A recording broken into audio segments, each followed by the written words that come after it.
कोणताही सण असला की आईचा नेहमी फोन येते, की सणानिमित्त काय बनवलं मग आज?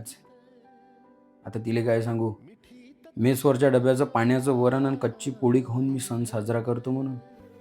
तिच्या समाधानासाठी मी नेहमी तिच्याशी खोटं बोलतो, की आम्ही चांगले-चांगले पदार्थ बोलवले. धडाक्यात एकदम सण साजरा केला.